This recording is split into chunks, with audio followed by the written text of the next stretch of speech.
What is going on, YouTube? I am Lamont at Large. Today we are at the Parkview Cemetery here in Peoria, Illinois, and I'm here to visit the grave of John Doe Boyd, a man who took the secret of his true identity to the grave.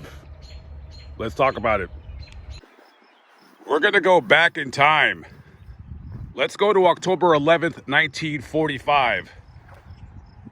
We're in Jacksonville, Illinois. It's about 90 miles north of St. Louis, Missouri. It's about maybe 4 or 5 o'clock in the morning. A couple of cops, they're doing their morning patrols, and they notice a black gentleman rummaging around an alley. Now, they say, okay, what's this guy doing? He looks suspicious. They've never seen him in the area before. So they turn around, go down the alley, get out of the cop car, and immediately they start asking him 10 million gazillion questions. What's your name? Where do you live? What are you doing here? Yeah. This guy's pointing to his ear and shaking his head. So the bright bulbs that the cops probably were, they start yelling more loudly. What's your name? How old are you? Where do you live? What are you doing here? So forth and so on. Again, he's pointing at his ears and he's shaking his head. He can't hear. He's dead. He could probably hear like very loud sounds like music, but he cannot hear human speech. So they say, okay, this guy is a deaf mute. So they take him down to the police station to try to figure out what to do with him. Now, as they were trying to communicate with him, they're asking him a bunch of questions like, what's your name and all that. And in this kind of chicken scratch handwriting, he writes the name Lewis. So they're saying, okay, maybe his name is Lewis. But when they were changing his clothes out to get into, I guess, the jail uniform, I guess he was getting arrested, they noticed in the inside of his vest that was embroidered the name George Dunkley. And they say, now we know what your name is. So now we find out who you are. So they start calling around all of the mental facilities, state hospitals in and around the area. After a couple hours of looking around, they find out that this guy was booked into the East St. Louis jail under the name George Dunkley. He had been there for about 2 days. They released him. He was still in the area. The police pulled him over again, arrested him again. He went to jail again.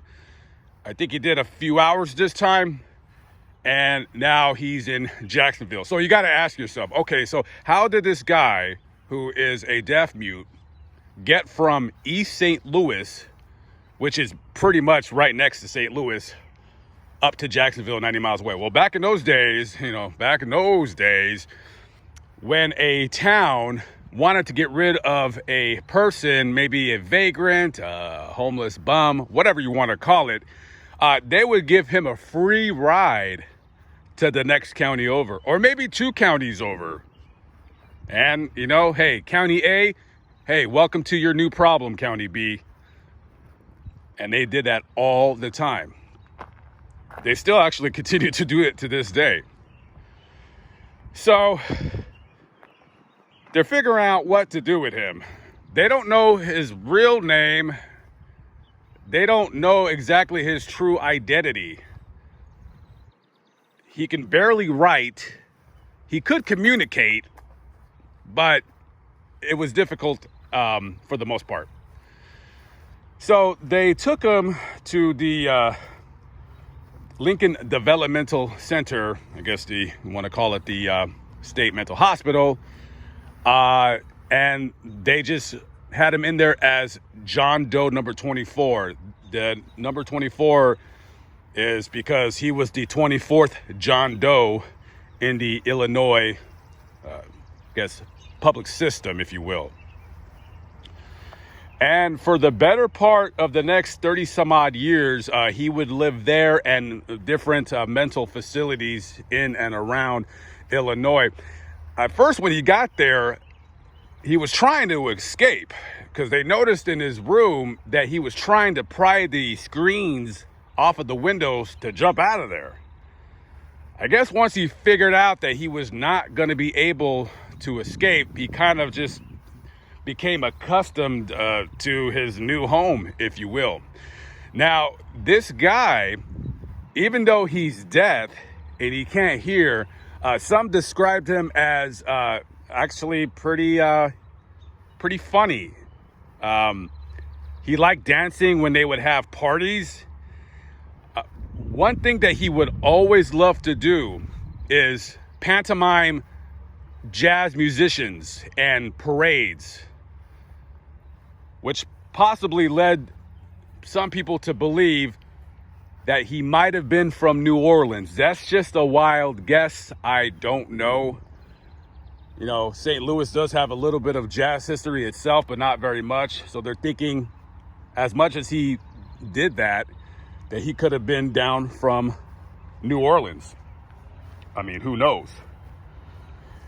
So he lived in these facilities. No one really knew who he was. And he would do a couple odd things. Number one, you would not see this guy outside of his room without his straw hat. Very rarely would you see him without his hat. And he would always carry a backpack. And in his backpack, there's a bunch of like metal rings, glasses, and just silverware, just miscellaneous stuff. He was very capable of working in the facility.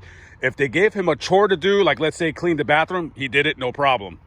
So it wasn't like he was like some crazy guy that just couldn't, it was incorrigible. He just, he couldn't communicate, and he didn't know who he was other than writing the name Lewis repeatedly. They still referred to him as John Doe 24. Now later in the 70s, either 1976 or 1978, they gave him the name John Doe Boyd just for Social Security reasons, so he can get a Social Security check, right? So he stayed in these facilities, and later, as he was progressing in age, he would unfortunately grow blind. It was believed to be due to diabetes. And so I believe in 1993, he developed a colon cancer, and they took him for surgery at a hospital.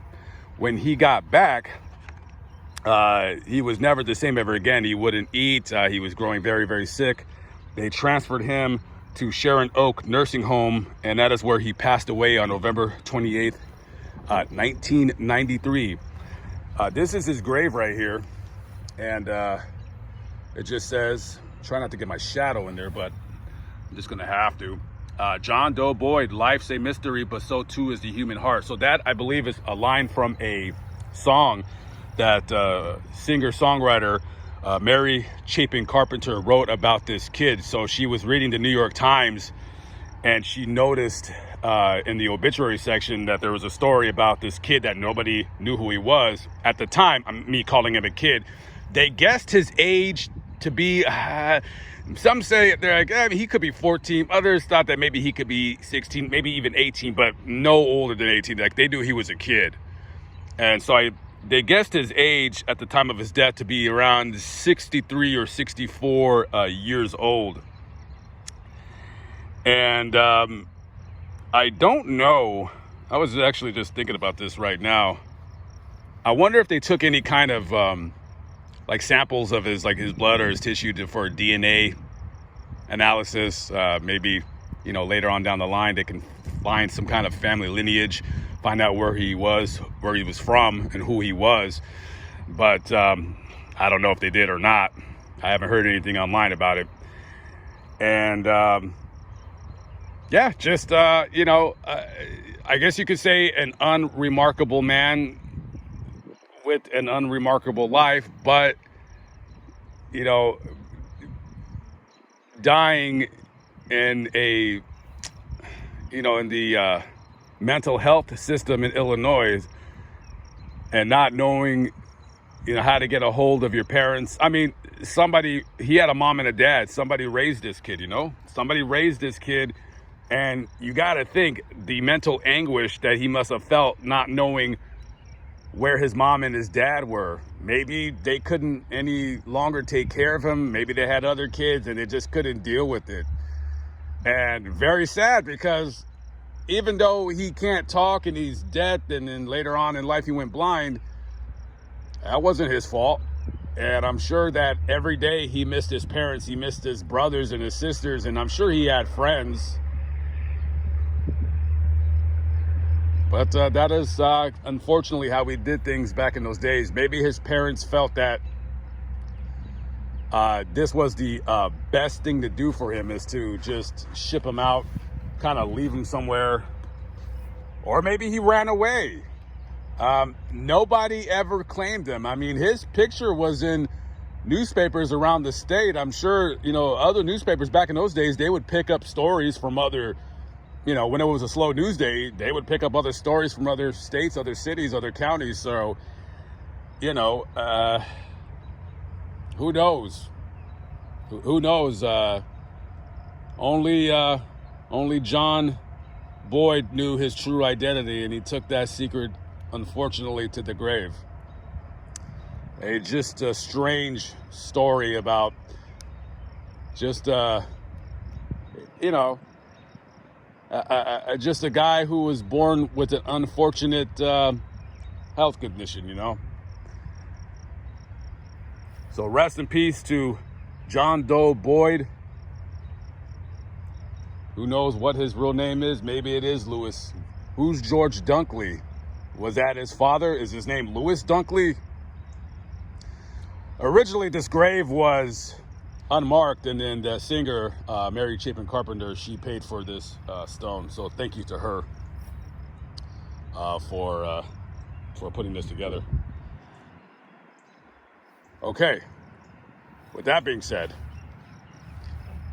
I have another grave to visit in this cemetery, one that I visited before.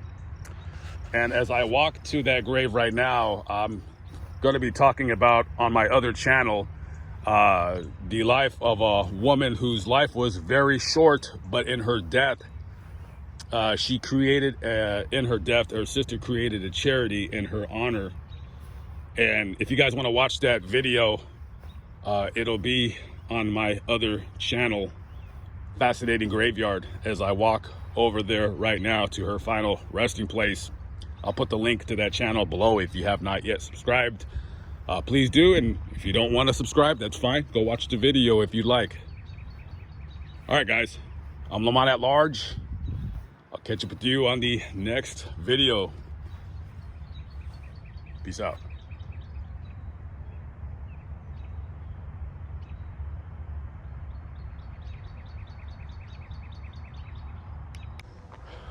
There is a couple people that some authorities feel is responsible for this murder.